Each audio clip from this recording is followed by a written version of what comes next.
प्रथम यहाँ उपस्थित अति विशिष्ट महनीय लोगों को मेरा आकाश भर प्रणाम। मैं धीरेन्द्र सिंह जलंधर पंजाब का प्रतिनिधित्व करते हुए दिए गए विषय राजनीति में युवा भ्रम या यथार्थ इस विषय पर अपने विचार व्यक्त करने के लिए उपस्थित हुआ हूँ।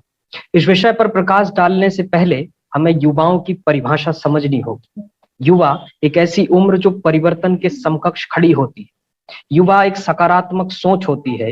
युवा मतवाले हाथी की तरह निरंकुश, तूफानी वर्षा की तरह प्लेनकारी, प्रबल प्रचंड, बहरबी संगीत की तरह मधुर, उज्जवल प्रभात की शोभा, संध्या की बेला, चंद्रमा की शीतलता, जेठ की तपती दोपहरी का ताप और ज्वालामुखी सी दहकती आग होता है।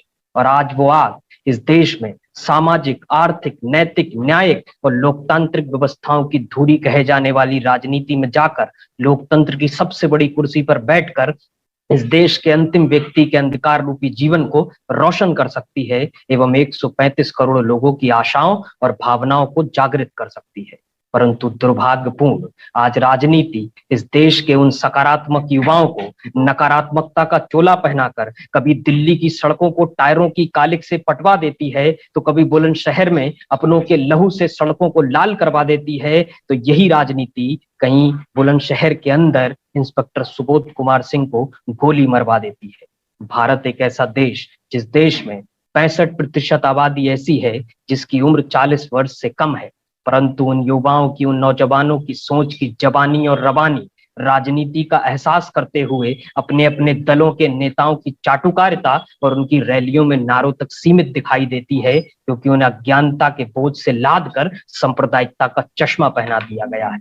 इसी का कारण है जो पूरी दुनिया में सबसे बड़े लोकतंत्र कहे जाने वाली संसद में 543 सांसदों में से सिर्फ 64 सांसद ऐसे हैं जिनकी उम्र 25 वर्ष से लेकर 40 वर्ष के बीच की है।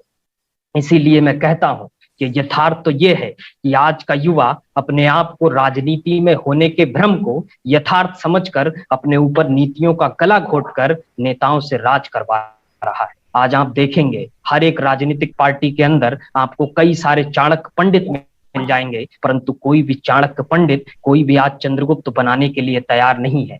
वो स्वयं ही चंद्रगुप्त और चाणक्य की भूमिका निभाकर इस देश पर और समाज पर राज कर रहे हैं। इसीलिए मैं कहता हूं आज हमारे देश के युवाओं को एकजुट होकर अपनी ताकत को पहचान कर, अपने सामर्थ्य को पहचान कर अपनी आवाज को मुखर करना होगा और राजनीति के उच्च पदों पर अपनी भागीदारी और हिस्सेदारी सुनिश्चित करनी होगी। साथ ही साथ इस देश के सारे राजनीतिक दलों की भी ये जिम्मेदारी है कि भारतीय छात्र संसद की तरह हमारे देश के सामर्थ्यवान और योग्य युवाओं को ढूंढकर राजनीति में लाएं, उन्हें चंद्रगुप्त बनाने की प्रक्रिया में शामिल करें, तब जाकर ये देश विकास के अग्रसर पथ पर और प्रगतिशील बन पाएगा। जय हिंद, जय Bharat. Thank you so much, Dhirendra, for your very emotional and heart-stirring words on the topic Rajniti Mein Yuva. We are indeed happy to have you here on this 11th Bharatiya Chhatra Sansad.